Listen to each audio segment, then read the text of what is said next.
Wah.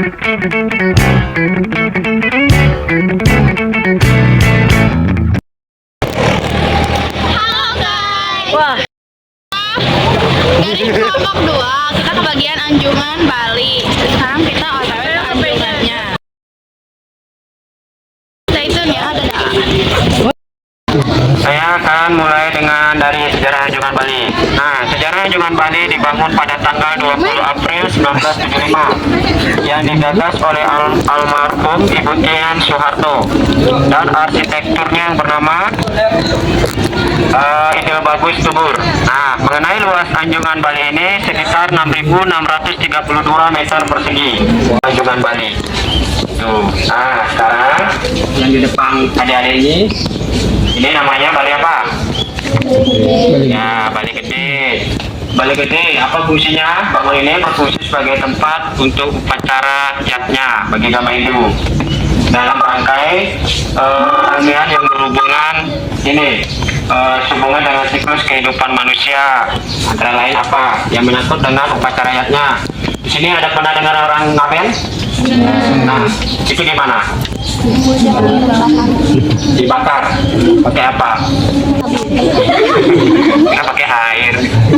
Tapi ya, termasuk itu ya upacara kematian istilahnya dibilang. Ya, terus upacara potong gigi pernah dengar? Pernah. Itu diapain? Dipotong bukan. Hilang giginya nanti. Istilahnya potong gigi itu istilahnya petani kalau orang Bali biasanya atau metata. Nah, kenapa dipotong gigi? Bertujuan untuk menghilangkan satu atau 6 musuh yang ada di dalam diri manusia. Nah, itu maksudnya. Maksudnya ini dipotong itu disangin nih, gitu, biar rapi giginya. Nah, biasanya itu rata-rata kalau pas nikahan, bisa juga sebelum nikah. Dan upacara potong-potongan terbagi dalam kandungan. Kalau ada orang kehamilan, orang hamil, ibu dipacarakan juga. Terus kelahiran masuk juga.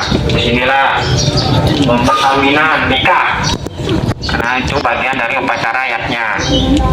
Inilah tempatnya. Nah, mengenai ini yang bawah ini, yang pakai busana ini, payas salib namanya. Ya, ini payas salib, ini payas kampung. Payas salib itu sebagai ini tempat untuk orang Hindu atau orang Bali, tidak ada orang Hindu. Ya, apa ya? Biasanya kalau orang Bali rumahnya pasti ada kerajaan, wajib masuknya ini sebagai tempat sembahyangnya. Ya. Nah, yang di depan ini namanya Origelung, dan di samping ini batas dengan alim-alim yang belum nikah. Ini juga digunakan untuk menyelenggarakan aktivitas keluarga setiap hari, seperti melukis, tenun, ini mengenai kerajinan-kerajinan, perak dan emas, ini sini, ya, dan lainnya. Nah, itu contoh ini yang tadi yang di Bali Gede itu kan ada kabel. Nah, contohnya itu kalau di Bali itu gambarannya itu tinggi ke atas itu banyak orang di bawah yang bergotong. Benda pusaka, contohnya keris, tombak, keris, apalagi tombak dan barang berharga lainnya. Juga apa? Sebagai cinta ya, juga. Nah, mengenai itu ada yang tahu? Penari itu pernah lihat nggak? Pernah lihat. Itu namanya tari baris tunggal. Ini mungkin tahu ini Gerandu. Kan kalau dilepas ngejar, enggak.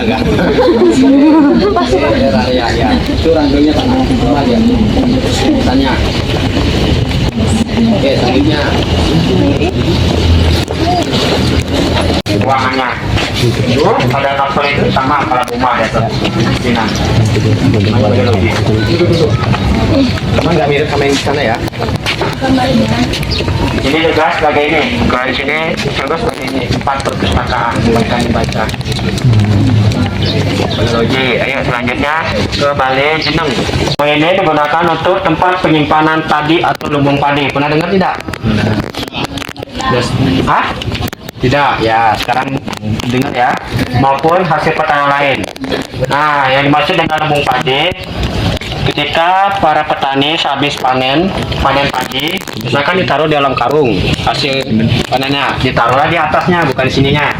Biasanya ada tangganya nih, terus ditutupi ruangnya biar ayam tidak masuk. Gabah kalau bahasa Balinya apa ya? Kalau ini kan beras yang sudah digiling. Nah, taruhlah di atasnya, ditumbuk. Saya buat di sini, nanti di bawah ini tempat istirahatnya petani. Biasanya kalau yang ngerokok, yang ngopi di sini. Kontainer. Dahulu orang Bali ini sebagai dapur. Sekarang pun masih ada juga yang mungkin menggunakan ini dapur tradisionalnya. Namanya pawaregan. Itu contohnya sana mungkin biasanya tempat masaknya itu ada kayu yang dibakar. Itu yang merah-merah itu api menyala. Aling. Ini bangunan dahulunya berfungsi sebagai tempat untuk menulis dan membaca kitab Weda. Sekarang difungsikan sebagai tempat belajar. Oke. Nah, yang ini yang di bawah ini kembali ada yang tahu patung ini? Tidak. Adanya di desa Aga Bali. Namanya pohon trunyan. Pernah dengar tidak? Tidak. Di sini udah ada yang pernah ke Bali? Belum. Nah, besok ke Bali ya. Amin. Pengawet itu pengawet mayat ya? Ya. Nyam ya? Di Bali apa aja? Selain babi guling. Selain babi guling. Dikira mau babi guling ya? Iya. Ini menyangkut makanan apa yang tadi? Makanan eksotis yang Ya tadi soalnya lah dibilangnya soal Bali. Yang pertama babi guling. Yang kedua ayam betutu. Ini pernah dengar mungkin? Ayam betutu, nasi jinggo. Di Jakarta kayaknya ada deh nasi jinggo ayam ya. Nasi jinggo, terus sambal mata, lawar itu ini biasanya dia ini yang ya biasanya cowok yang masak itu campuran ikan, sayur, sambal, semua jenis sambal itu diaduk di sebuah piring besar, itu namanya lawar. Oke. Apalagi sate lilit masuk juga. Oke. apa yang membuat Bali dikenal sebagai Pulau Dewata? Bali dikenal sebagai Pulau Dewata karena 1000 pura dan indah. Ya, Bali itu udah tidak asing lagi. Mungkin dulu Bali itu mungkin Indonesia dulu dianggap Bali dulunya. Sekarang udah tahu Indonesia ya. Orang luar tuh menganggap Indonesia itu dulu Bali. Karena Bali itu yang pertama 1000 pura, yang kedua alamnya indah pasti. Dan nyaman, tentram, dan masyarakatnya adem, dan kampungnya bersih. Ada kampung terbersih di dunia, mungkin apa ya namanya, lupa saya nama kampungnya itu. Mungkin pernah lihat nggak ya di TikTok. Jadi kan kalau misalnya orang Bali itu kan kebanyakan perekonomiannya itu dari sektor pariwisata. Iya. Apa benar kalau misalnya jadi itu sektor-sektor lain itu jadi diabaikan? Enggak juga sih. Yang pertama ya pasti ya itu karena itu unggulnya pariwisata. Setelahnya petani masih ada, sampai sekarang sawah-sawah masih. Cuman yang nomor satunya yaitu wisata. Bukan berarti perekonomian pariwisata atau kerjaan lain ditinggalkan. Tetap kayak petani masih, berkebun masih, pedagang pun masih. Cuma yang lebih dikenal kan tetap ya wisata, karena kan banyak turis yang ke sana. Makanya disebutlah tempat pariwisata yang lebih banyak untuk menghasilkan dibanding yang lain. Sama semua sih, semua bergerak di sana, bukan hanya untuk wisata doang. Itu aja sih. Musim nggak boleh ya, karena area suci nggak boleh. Kalau di desa saya nggak boleh, dimarahin ya. Karena itu kan menyangkut dengan alkohol. Nggak, itu ada tempatnya tertentu. Ya, mungkin boleh minum dikit buat menghangatkan tubuh aja, jangan sampai berlebihan. Kalau sampai berlebihan, bisalah mengakibatkan karena dia berlebih, timbullah jiwa yang emosi. Ya, itu bahaya tuh. Kalau sampai teman sendiri pun bisa bahaya karena dia emosi, bisa pun kalau apapun barang yang dilihat bisa aja dipakai membunuhnya mungkin. Kalau sampai berlebihan ya, bukan di Oke, kalau di sini orang-orang peminum khususnya cowok, sini ada yang suka minum nggak? Enggak. Ayo jujur aja, jangan saling tunjuk. Nah, teruslah saling tunjuk ya. Jujur aja, pasti semua pernah minum ya? Tidak. Oke. Tidak. Kok kau nggak? Saya belum bilang ini. Semua pernah minum kan? Pernah. Iya. Ada mantan silakan. Nah, tantangannya yang pasti puasa. Yang kedua, tidak boleh keluar pekarangan rumah. Sembayangkan atau disucikan oleh pedanda atau pemangku atau yang memimpin upacara. Biasanya setelah kami bersembahyang di tempat itu, di pura itu, kami diberikan ini. Fungsinya apa? Perlindungan sebenarnya. Perlindungan karena kepercayaan kami kalau sudah 3 dewa itu atau enggak alam semesta bersama kami beserta dengan sikap perilaku kita didukung dengan perilaku yang baik, itu semesta akan menjaga kita. Kita berbuat baik ya. Balik lagi, apa yang kalian tanam itu yang akan kalian tuai. Kalian menuai sesuatu yang buruk akan berbalik ke kalian Sendiri. dengan buruk sendiri. Itu sudah hukum alam. Sama seperti lahir, hidup, dan mati. Itu wajib. Tidak hanya manusia, semua akan mengalami.